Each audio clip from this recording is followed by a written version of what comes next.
Sabi ni Yams, nagtaas naman ng sahod, 35 pesos. Ano daw ang palagay natin dito?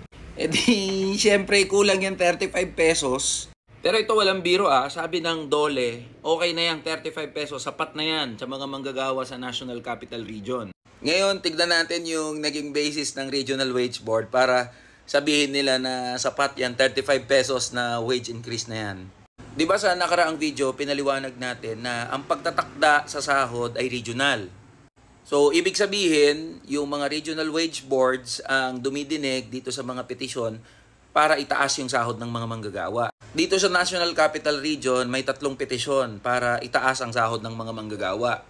May 597 pesos wage increase, tapos may 2 na 750 pesos wage increase. Ngayon, mula sa 3 petisyon na to, nag-decide yung Regional Wage Board sa NCR.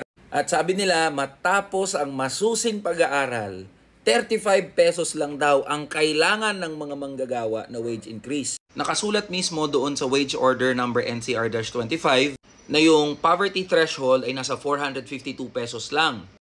Ang kahulugan ng poverty threshold ay ito yung halaga na kinakailangan ng isang tao para mabuhay sa isang buong araw. So kasama na dito sa halaga na ito yung pagbili mo ng food and non-food na mga bagay.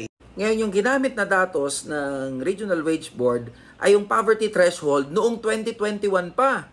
Kung gagamitin natin yung preliminary poverty statistics mula mismo sa PSA, ang kinakailangan ng isang tao para siya ay mabuhay at mabili niya yung food and non-food na mga pangangailangan niya sa isang buong araw ay nagkakahalaga ng 16,557 pesos. So kung i-divide yon sa 22 working days, pumapatak na nasa 750 pesos kada araw ang kailangan ng isang individual para maitawid niya yung minimum na mga pangangailangan niya.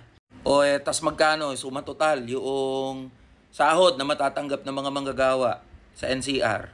Nasa 645 pesos lang. Ang mas masaklap, garampot na nga yung dinagdag dun sa sahod ng mga manggagawa. Tapos sa NCR lang yung may wage increase. Paano naman yung mga probinsya? Tapos hindi naman bumababa yung presyo ng mga bilihin. Paano mapagkakasya itong 35 pesos na wage increase? Kaya inutil yung mga wage boards na yan. Yung Department of Labor and Employment mismo, napaka-inutil na ahensya ng gobyerno. Sa halip na gumawa ng mga paraan para sa ikagiginhawa ng buhay ng mga manggagawa, mas pinapanigan pa yung mga malalaking negosyante. Kaya panahon na talaga para buwagin yung provincial rate na yan tsaka yung mga wage boards na yan.